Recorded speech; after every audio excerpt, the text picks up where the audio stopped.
โอ้ยต้องช่างกันมือไปโดนกระดาษได้มือเดียวกระดาษได้ตัวตามได้เด้อเดี๋ยวลองค่อยเด้อเดี๋ยวปะเดี๋ยวโชว์คนทั้งหมดเด้อได้อยู่ได้ป่ะมาเลยช่วยป่ะป่ะได้มาเลยขี่เชือกได้ถอยจังหวะเก่าอีกขอดกระย่อไม่นะขอดกระย่อไม่ช่วยเลยนี่ได้แล้วต้องมีส่วนใดก็สั่งแป้ได้ต้องฮักชาชนแป้ชาแป้ก็แม่นฮักลาชนแป้ต้องฮักได้แล้วเราอ่ะทางแป้เฮาให้กินเนาะกินน้ำกันเนาะ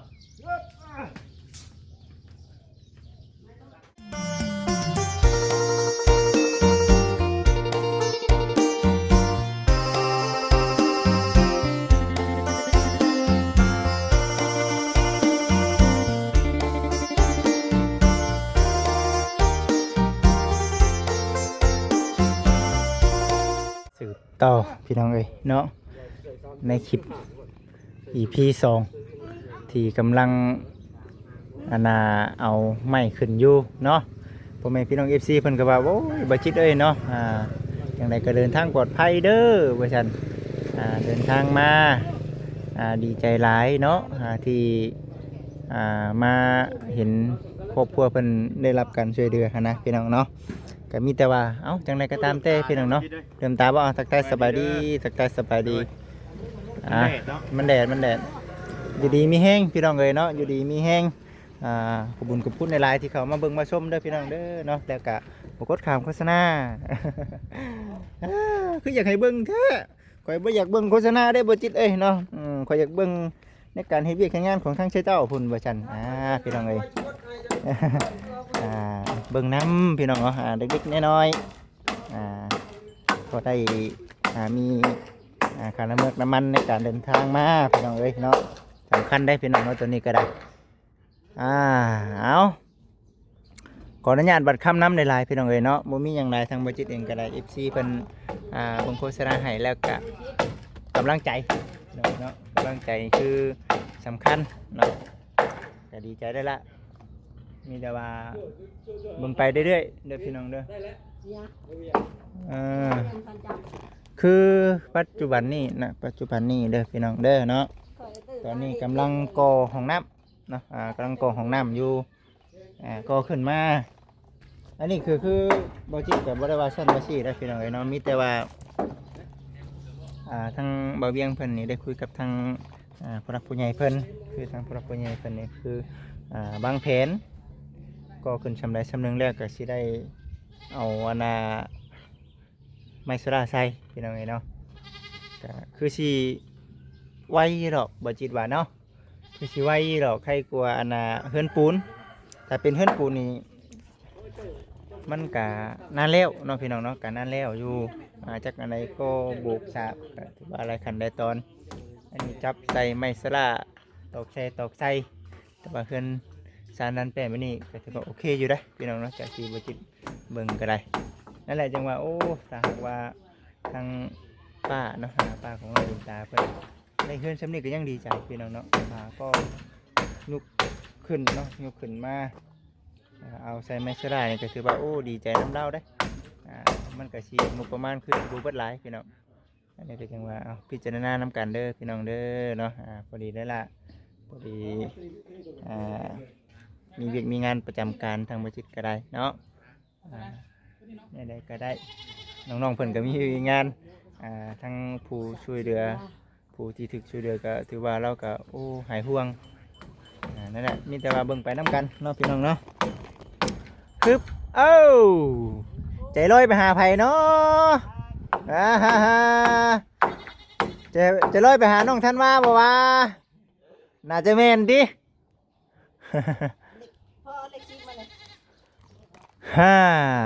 เอาระมัดระวังน้ำขึ้นไป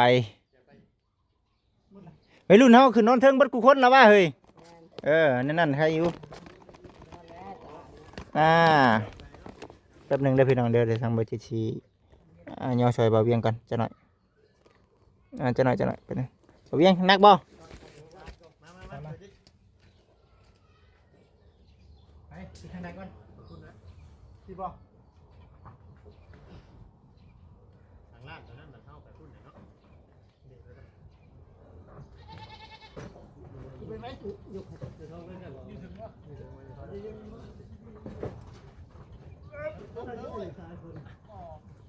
ด้อขอไปจับหางก่อนโอ้ยข่อยจะชุมบุรีเด้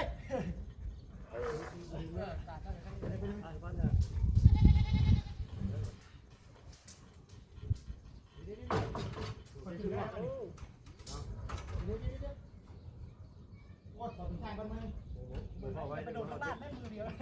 ลาดได้ตามได้เด้อเดี๋ยวค่อยเด้อเดี๋ยวปากเดี๋ยวโชว์คนทั้งหมดเด้อจีเด้อได้อยู่ได้ป่ะ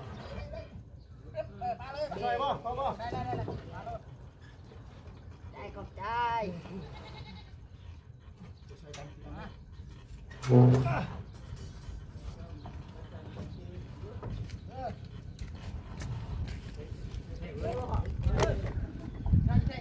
เป็นเส้นที่สีงัวนี่เพิ่นสิใช้4 อันนี่เนาะ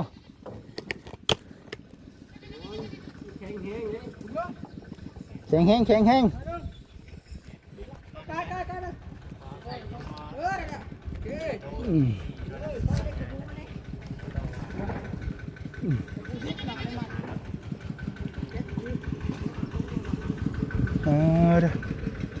สุดยอดพี่น้องเอ๋ยเนาะ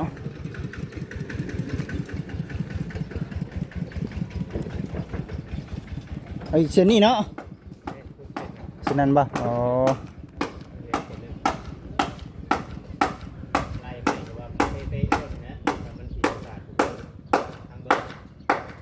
มาขาดละวะ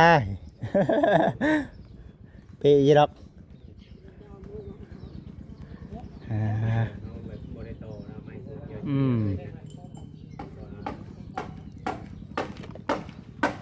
ไม่สู้เดียวเลยนี่เนาะโตแต่พวกข่าวนี่ต้องโตเนาะเห็นเพิ่นอยู่ในลักษณะนี้ก็คือได้บ่เวียงเลยธรรมดาซ้ำนี่เนาะก็งามได้เป็นอีกแบบเลยพี่น้องเอ้ยเนาะมีเงินมีคำมันจึงก็ออกมาพี่มีเงินมีคำดอกว่าแม่นพอซ้ำนี่นะเป็นไปย่างอยู่ดอกคำผู้รักผู้ใหญ่เพิ่นบ่เฮ็ดให้กันแม่แต่ว่าคันว่าแบบให้มันดีกว่าเก่าก็ถือว่าแบบนี้ก็โอเคเนาะบ่เวียงเนาะถือว่าแบบนี้ก็โอเคเด้อย่าดึงแล้วอย่าจุดในห้องน้ำแม่พี่น้องเนาะอันนี้อัดเบอร์นี่นี่บ่โด่งนี่ในประตูโอ้เฮ็ดไปเดียวกันเนาะโอ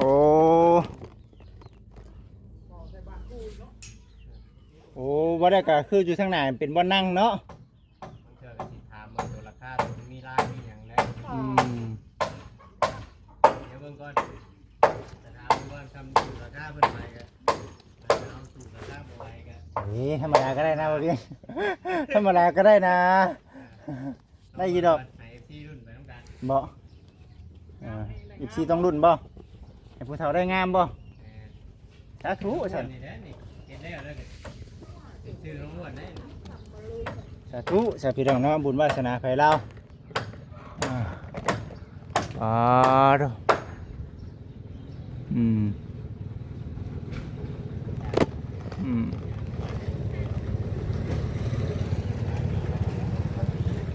เบิ่งไป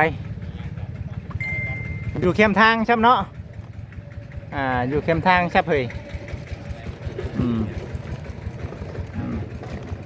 เบิ่งไปก่อนเด้อพี่น้องเด้อเบิ่งไปเรื่อยๆกันปึ๊บพี่น้องเอ้ยแป๊บนึงถ่าคอยก่อนได้คำว่าถ่าคอยนี่บ่ได้เด้ทางไปเฮ็ดของกินเลยเนาะเฮ็ดกินเสื้อได้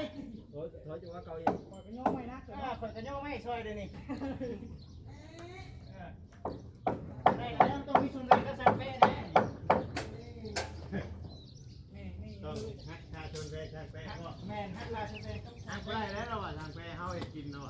กินน้ำกันเนาะ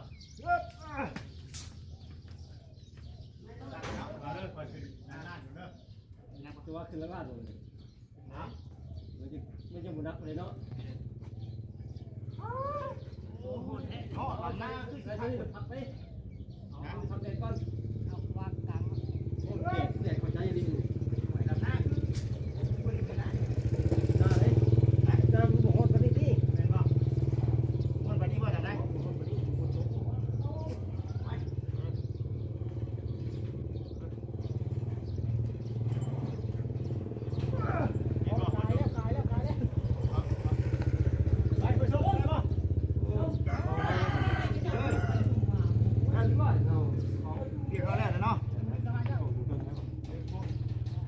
กูบ่นี่ว่าแซงแก้วกูคือกันเบิดเนาะ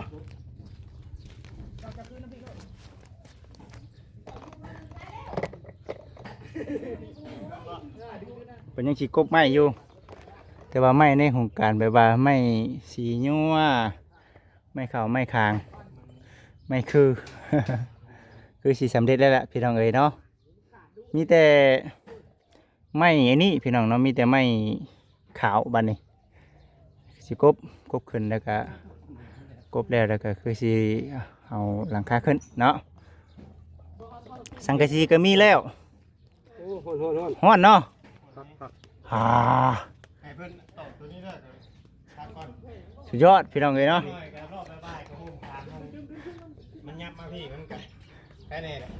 โอ้ยกระบาดคนมีลูกมีเมียเด้อเฮ้ยเนาะเนี่ยมาเรากินฮอดลูกกินฮอดเมียว่ะงานแล้วเนาะแม่นสิได้ไว้ได้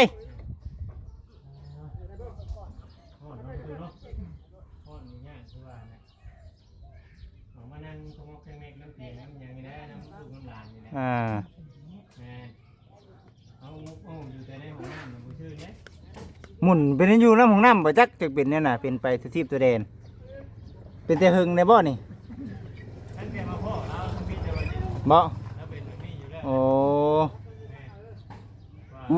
เรานั่นแบบนี้อยู่แล้วตั้งแต่ทำพิษแล้วอย่าโลคาคนเฒ่าจะเราเฮงบ่ได้ออกมาจากห้องน้ำเลยนะบ่ได้ว่าน้ำเราเลยนะน้ำมือคนเฒ่าเผาเฮือนเนาะคนเฒ่าเผาห้องน้ำบาดนี่เอาพี่น้อง FC ทุกท่านแค่ในแต่เพิ่นมีผมบอกอยู่ว่าคนชอบเลยก็ชอบเขาคันบอกว่าบ่ได้เนาะเขาย่าเดินเป็นไปยังเป็นไปทิพย์เนาะเราต้องบอกเพิ่นเพราะว่าตอนเข้ามานี่เขาก็ได้แจ้งเพิ่นเนี่ยนะเนาะประตูเนาะแจ้งไป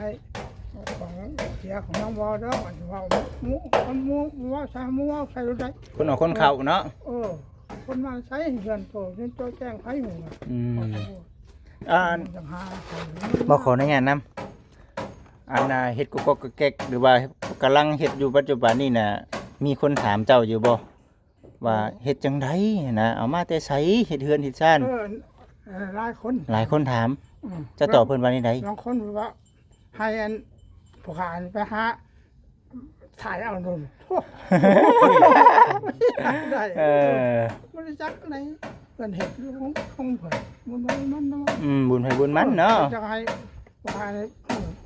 มันถ่ายเอาหรอกว่าโอ้เฮาก็เข้ามาหากันหลายคนอยู่แล้วบ่ดีเด้บ่แม่ต้องเข้ามาแรกๆอ๋อ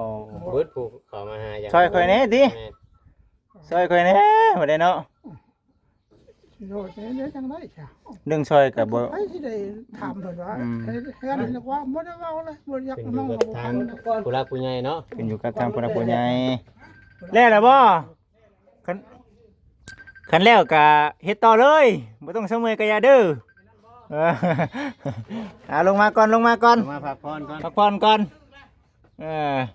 มาพักผ่อนก่อนมันฮ้อนมันเหงาแหละเด้อเฮ้ยกินข้าวกินน้ำมีเหือมีแห้งก่อนจังมุงได้นี่ชุไม่เริ่มอยากกินข้าวแล้วนั่นแหละบ่หยอกกันถือว่าระวังเด้อสังแปะเอ้ยเร็วเบิดได้สังแปะทางนี้เร็วเบิดได้เร็วแล้วบ่ทางนั้น ฮ่า มันออกมาตัวอย่างนี้เนาะ ได้เฮือนงามแท้นี่พี่น้องเนาะได้เฮือนงามดีประตูนี่ ตัวเศร้าแล้ว พอดีคนเฒ่าเนาะคักเว้ยคักห้องน้ำก็มี ตัวเศร้ามันก็มากินของ โอ้ ฮะก็ฝัก พักผ่อนกำลังพักผ่อนพักเที่ยง ปัจจุบันนี้ก็ได้ฮ่า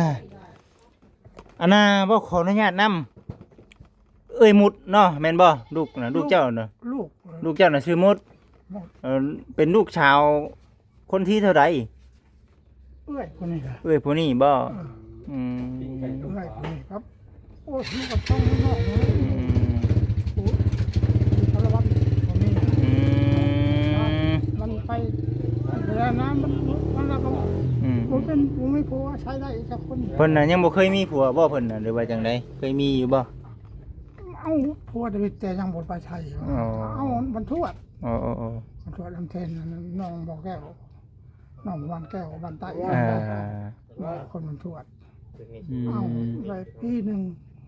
ได้ลูกแล้วดอกขอนะดอกกินดอกยังไงขอเงิน อ๋อ เดือนนั้นเดือนนี้จากนี้มาทอกอยากจะให้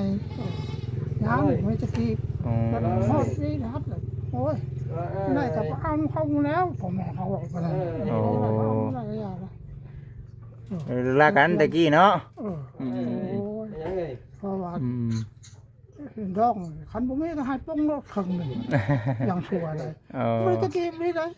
มาถ้าพูดแล้วให้เจ้าเลย อื เที่ยว ม ได้ก็บอกเลยยังก็ก่อน ปกติพี่น้องเนาะฮิตของประเพณีเด้ก็เอาบัดนี้ก็ถือว่าได้มาพ่อกับพ่อจ้อยกับพากันไปหาเฮ็ดเวียกเฮ็ดงานบัดนี้เนาะ อันลูกนำหมดเลย แม่น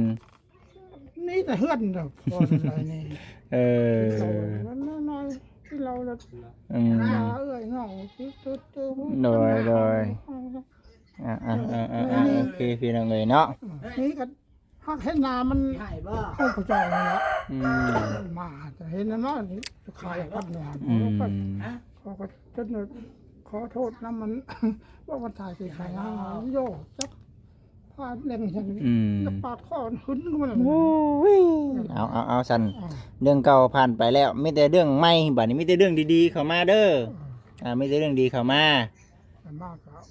น้องคืนคือโอ้พวกมันมาถ่ายคลิปกันยังไม่รู้เลยใช่เสียใจเลย เสียใจ มากครับอาภัยกันเลยขอโทษเลย บ่เป็นหยัง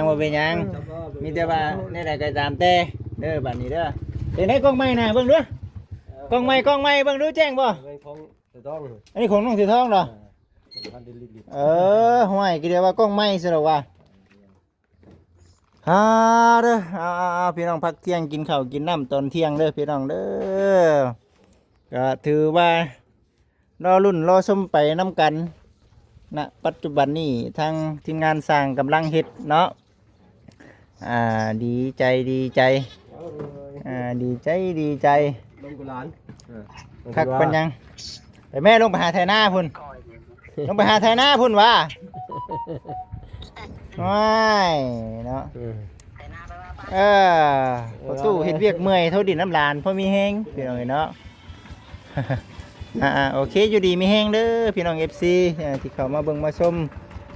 ถือว่าตอนนี้ปัจจุบันนี้ก็ถือว่าได้เฮ็ดอยู่หั่นแหละกินข้าวกินน้ำพี่น้องเนาะพักผ่อนพักเที่ยงแล้วก็สิเอาสิยั่วตัวทั้งหลายในคืนบัดนี้เนาะแม่นบ่น่าจะแม่นอยู่เบิ่งนี่ได้กบอีกได้มื้อนี้เนาะได้กบอีกมื้อนี้เนาะถือว่าได้กบอีกเด้อพี่น้องเด้อห้องน้ำห้องใน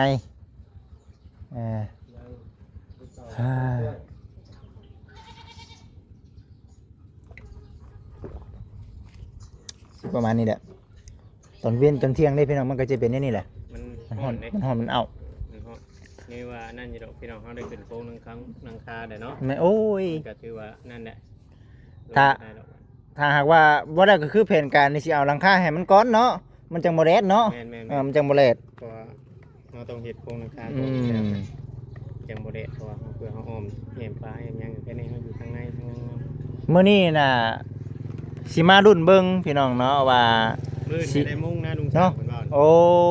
มื้อนี้มุ่งแล้ว มื้อมุงเนาะ โดย มื้อนี้คือสิเอาโครงไม้ขึ้นก่อนแล้วก็เพื่อกบเพื่อไปสั่งแน่ให้ได้เนาะบ่ติหั่นน่ะพี่น้องเอ้ยโอ้ยพอดีบ่หึงนะเนาะบ่เวียงเนาะ โดย เว้าแบบง่ายๆบ่ใหญ่บ่น้อยเด้อพี่น้องเด้อเนาะ ดีงาม พอดีงามและก็ระยะเวลาในการเฮ็ดเฮานี่มันก็สิบ่หึงอีกเนาะ บันได ถ้าเฮือนใหญ่นี่โอ้ยเฮ็ดนานแล้วได้พี่น้อง แต่ เอ้ ว่าย เฮ็ดมาคู่นี่พอห้องจุก่อยเฮ็ดห้องกว้างเด้ตัวนี้ อืม ห้อง4เมตรเด้ โอ้ ปกติเฮาเฮ็ดเทือนนี่มีแต่2เมตร50หรือว่า3เมตร เท่ากันเลยเนาะ แม่นห้อง แม่น อันนี้เฮาเฮ็ดห้อง4เมตรเต็มเลยยาวออกไปเลยสมมุติว่าเฮาออกมาอีกไปนี่น่ะถือว่าหลังบักใหญ่แล้วแหละ โอ้ยเนาะคนเฒ่าเขา ใหญ่ เฮือนบัดนี้คักปันยัง ตรงของมันนะ แม่น แต่ว่าเบิ่ง แม่น ไปเรื่อยๆว่าสิเนี่ยอะไรพี่น้องเนาะตรงหลังคามื้อนี้น่าจะแล้วเดี๋ยวมื้อจังมาเห็นเบิ่งมาเบิ่งว่ามุงพี่น้องเนาะ ก็เบิ่งไปนํกันนั่นแหละพี่น้องเอ้ยเนาะถือว่า แล้วแม่นเฮาสิอันรับแรงแม่นเฮาสิเทพื้น มุงหลังคาเทพื้นบัดนี้ โดย โอ้ จังไดก็เบิ่งชม เทพื้นใช้ไม้เส้น พื้นแล้วแล้วจังย้ายเส้น อุ้ย ย้ายเส้นแล้วจังแอมชะละขึ้น ไม้เซอร่าบ่เกินมื้อหนึงสองมื้อแล้วพี่น้องเอ้ยบาทนี่เนาะขึ้นเฮือนขึ้นชานพุ่นแหละบาทนี่ นี่มาเวียนขึ้นจบแล้ว โดย